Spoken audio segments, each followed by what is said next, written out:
The one thing that happened when we started the football club that was absolutely incredible was the feeling of people power.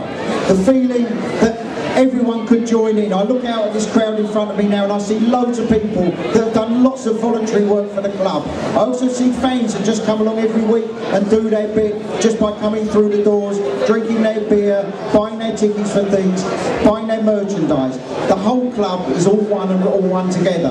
And it gives me an immense feeling of pride that a group of fans have got together, most of which I happen to know and have known for a very long time. We're all involved in the fight against franchising. We're all involved in the setup of AFC Wimbledon, and they have got together and they have started this campaign because the club, Wimbledon, everyone in this area needs all the help we can get to get us back to where we belong, back to Plough Lane, ladies and gentlemen. So, to talk just a little bit about what we're aiming to do, to give you some information about how you can get involved and how you can help, what you can do and what you can take away today to get involved in this campaign. Please let me introduce to you my very, very good friend, my business partner and lifelong friend, I think it's fair to say, Mr. Mark Jones. All of that. I'm not going to stand up here for too long and drive everyone mad. I know we've all got stuff to do, like give out posters and cards, which I'll show you in a sec. Really just want to go back further than I ever did from AFC Wimbledon and say that in 1889 a group of school kids at the top of the hill started a football club, and I'm sure they did that just to get out on a Saturday and not get driven mad by the missus or get involved in DIY if they did that in 1889. But it went on a lot further than that. They had limited success in their first years, but I'm sure you don't really need to be the biggest fan of football to know that they eventually went on to achieve greatness as a non-league side. And if you're old enough, and I'm just looking around and I'm sure a few of you are, you'll remember when there was tens of thousands of people outside this building celebrating the FA Cup win. A football club's more than just a football team. We've always insisted that. It was at the core of what we did when we restarted the football club just over 10 years ago. And as Ivor said, in order to bring that to that circle to full completion, all that's left now is to bring this great football club back to Wimbledon where it belongs and always has belonged. So what do you do now and what are we doing? In essence, we want to just spread the word about what it means to have a football club back in the heart of its community, what it can offer the rest of the community, not just in terms of people coming to watch matches, but obviously the community work we do, the coaching with kids. To make it quicker, what we've done is we've set a website up that's got all of that information on there for people to go and look at. And what we're asking you today is to take some cards with some headline information on there, go on the website, like it, pass it on to your friends, take some posters and generally just spread the word. This is the start of what we're hoping to do, and with a bit of luck in a few months' time it'll be hard to avoid the message that it's time to bring this football club back home where it belongs. We're asking you to grab your A-list to Z-list celebrity friends and picture them wanting to bring the club home. There are a few A-listers in the room, I can see a couple of Zs as well. So if you want to grab the footballers and get them to take a pic, and as we say, what we want to do is just spread the word, it's time to bring the Dons home.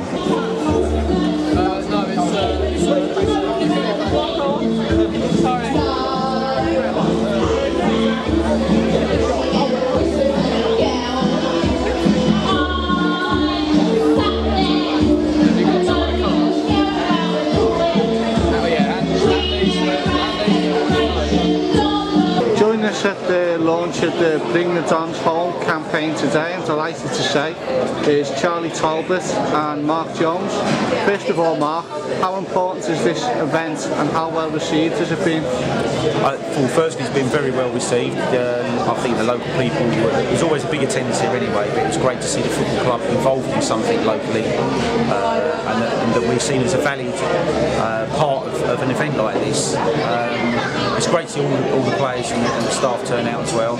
It's the sort of thing that we used to bemoan previously in the previous incarnation of the football club, and as we know, it's something that we get absolutely spawned these days. So I think it's gone down very well. It was important for us to have a kick-off point, somewhere to start this. So I don't think that the job's even kind of underway really. This is just the birth of it for people to see that we're about to launch something and start making a noise, and it will go on from here. And hopefully it will be completely unavoidable very soon. Yeah, and Mark, you wasn't too nervous giving your speech in front of those hundreds of people just then? Yeah, I was a bit, if I'm honest, yeah. but I think it went okay. I think it's just all the blank faces staring at you after they've been treated to a choir and they're waiting for the panto to come on. Well, I think Ivor did a good job of getting them ready for a bit of panto when he introduced me. Bringing in Charlie, what can the fans do to push this campaign on? Right, well, what we've done, we've launched a website today, bringthedonshome.org, logically enough, the Bring the Dons Home campaign. What we're looking to do is to drive as much positive local interest in this as we can. We are aware this is quite a long process. The planning details are with the inspector at the moment. Hopefully, if that goes well, there'll then be a planning process. So a Hearts and Minds campaign isn't actually how they decide planning permission, but it's really got to help. And any of those that go out in Wimbledon will know that a lot of people have kind of forgotten that they have a football club, and they've forgotten what it could mean to them. So what we've produced are some pledge cards that just list all of the key things that the campaign would bring, which is a boost to the local economy, revitalising what is a bit of a neglected area down at that end of Plough Lane, coaching and educating children, all the community schemes, and finally, of course, securing a home for the club. So it's really getting that message out, not just to our fans, but to everyone who lives here. So what we'd like our fans to do, particularly those that live in and around Wimbledon itself, first of all, is get hold of some cards. We'll be handing them out at games. If you've got a local shop or pub or club or community centre nearby, get a dispenser, put the cards there. We've got posters made up as well, so really just try to get this spread out. It's essentially like sort of a pre-election political campaign. The more publicity we can get for the campaign, the better. And then what we're looking to do is either our fans or other locals, if you go to the website, on there is a very, very short survey to sign up to say you back the campaign.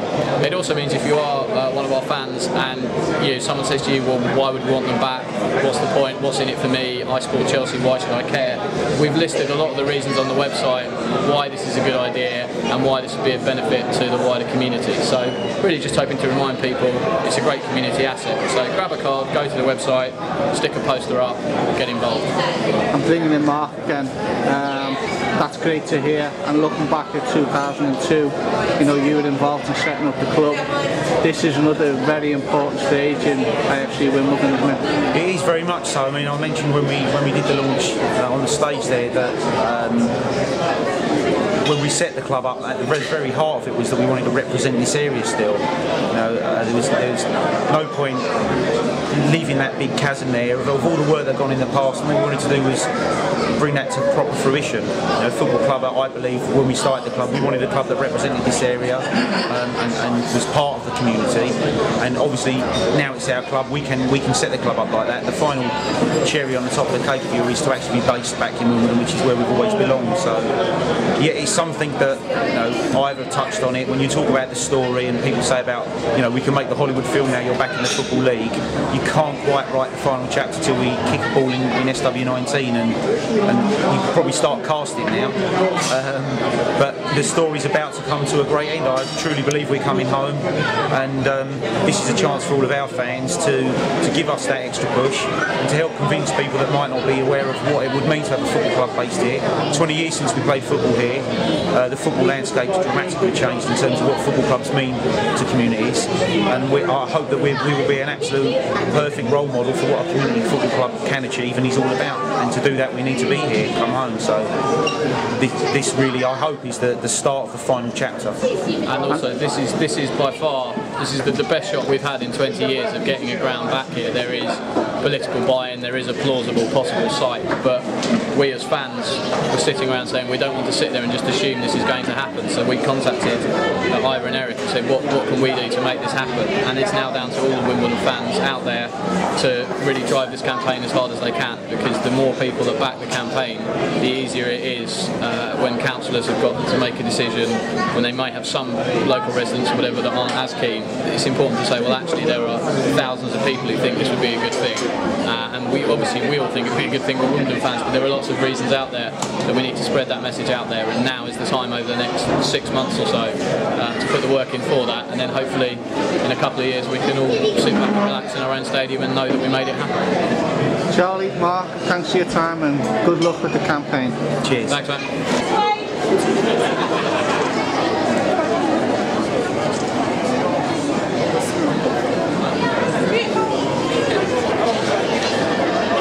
Everybody got that? Sorry? Yeah, come on in, you get, come on. There we go.